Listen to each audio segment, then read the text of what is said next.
좋은 아침입니다. 요나서 3장 1절에서 10절 말씀 보도록 하겠습니다. 1절 여호와의 말씀이 두 번째로 요나에게 임하니라 이르시되 2절 일어나 저 큰 성읍 니느웨로 가서 내가 내게 명한 바를 그들에게 선포하라 하신지라.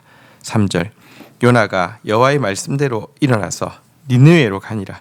니느웨는 사흘 동안 걸을 만큼 하나님 앞에 큰 성읍이더라. 4절 요나가 그 성읍으로 들어가 하루 동안 다니며 외쳐 이르되 40일이 지나면 니느웨가 무너지리라 하였더니 5절 니느웨 사람들이 하나님을 믿고 금식을 선포하고 높고 낮은 자를 막론하고 굵은 베옷을 입은지라. 6절 그 일이 니느웨 왕에게 들리매 왕이 보좌에서 일어나 왕복을 벗고 굵은 베옷을 입고 제 위에 앉으니라. 자, 회개하고 영혼의 생명이 이 소명을 다시 붙잡음으로 말미암아 되살아난 요나에게 하나님은 다시 한번 동일한 소명을 허락하여 주셨습니다. 큰 성읍 니느웨에 가서 하나님께서 기존에 명하셨던 그 말씀을 그대로 선포하라는 것이죠. 이에 요나는 이제 니느웨로 가게 됩니다. 그리고 니느웨에 가서 외쳤습니다. 40일이 지나면 니느웨가 무너지리라 이렇게 외쳤습니다. 사실 하나님께서 요나에게 주셨던 말씀은 그 성이 멸망하지 않게 하기 위해서 회개하라는 것이지 40일이 지나면 무너진다는 것은 아니었습니다. 그러니까 심판의 메시지가 틀렸다는 게 아니라 그 메시지에 담겨있는 하나님의 긍휼은 전혀 묻어나고 있지 않게 선포했다는 것입니다. 게다가 이 니느웨 성은 워낙 커서 사흘 동안 이렇게 해야지만 끝까지 갈 수 있는데요. 요나는 사흘 길을 다 가서 모든 사람에게 하나님의 이 경고를 전한 것은 아니었고요. 하루만 다녔습니다. 자, 그런데 생각지 못한 일이 일어나게 되었습니다.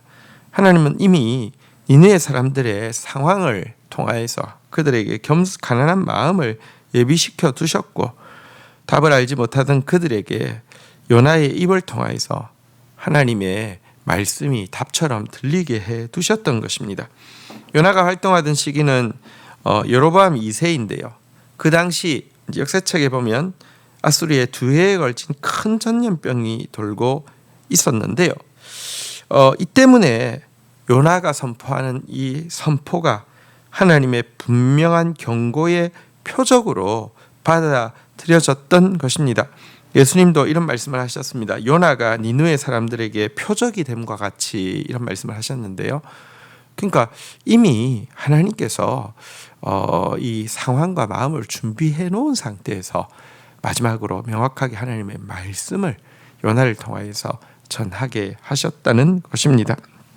우리가 소명에 순종하고 나아가게 되면요, 바로 이와 같은 기적을 보게 됩니다. 우리한테는 결과까지 염려할 어떤 의무도 주어져 있지 않습니다.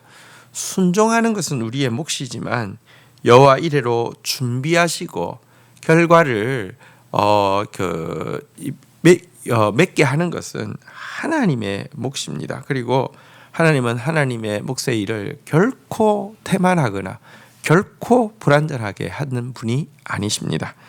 자, 7절부터 보겠습니다. 왕과 그의 대신들이 조서를 내려 니느웨에 선포하여 이르되 사람이나 짐승이나 소떼나 양떼나 아무것도 입에 대지 말지니 곧 먹지도 말 것이요 물도 마시지 말 것이며 8절 사람이든지 짐승이든지 다 굵은 베옷을 입을 것이요 힘써 하나님께 부르짖을 것이며 각기 악한 길과 손으로 행한 강포에서 떠날 것이니라.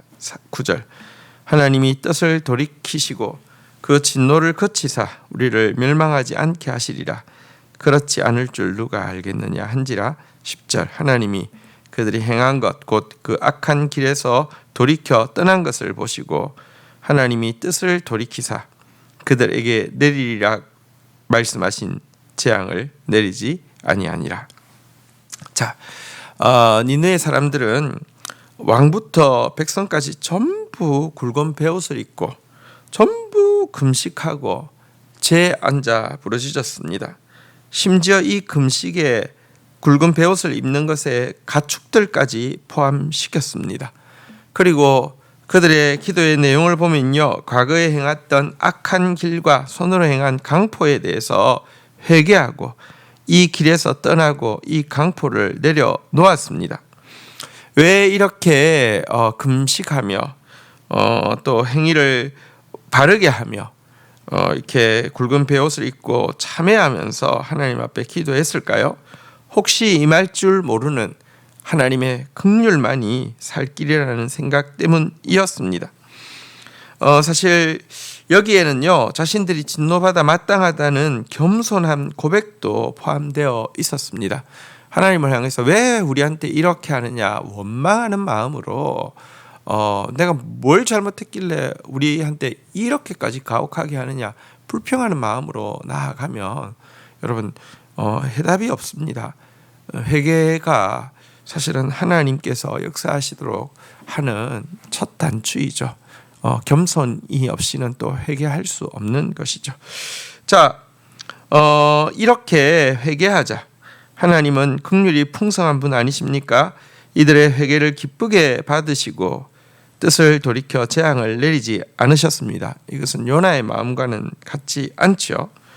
자, 그런데 니느웨 사람들의 이 하나님의 경고, 그 이후에 보내주신 하나님의 사람의 말씀 앞에서 회개하는 모습은 차라리 이 이방인보다 회개할 줄 모르는 오늘날 신자들의 모습을 되돌아보게 합니다.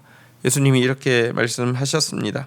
심판때에 니느웨 사람들이 일어나 이 세대 사람들을 정죄하리니 이는 그들이 요나의 전도를 듣고 회개하였으니거니와 요나보다 더 큰 이가 여기 있느니라.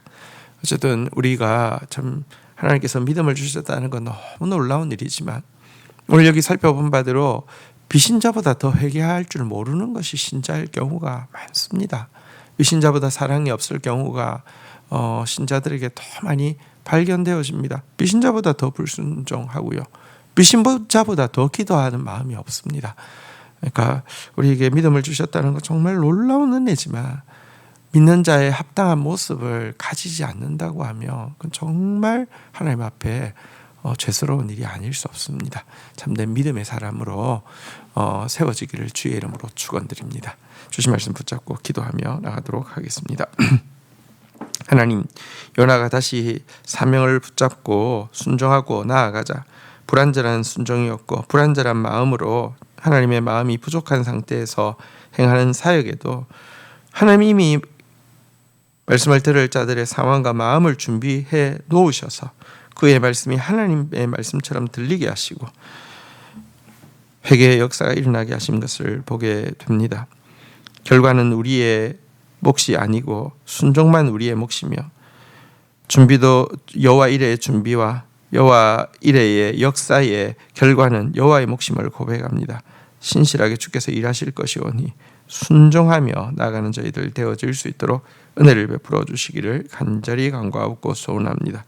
오늘 하나님의 경고 앞에서 다 금식하고 굵은 베옷을 입고 악한 길에서 떠나고 하나님의 긍휼을 구하며 겸손하게 매달리는 니느웨 사람들의 회개를 보면서 우리가 이방인보다 더 회개할 줄 모르는 그런 완악한 자 될까 심히 두렵습니다.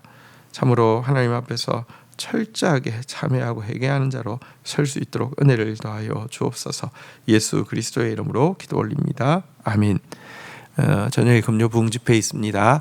우리 교회 여러 가지 일들 또 샬롬 축복 대상자들의 영혼 구원을 위하여서 우리 함께 애써서 기도하는 저와 여러분들이 되시기를 축복합니다. 감사합니다.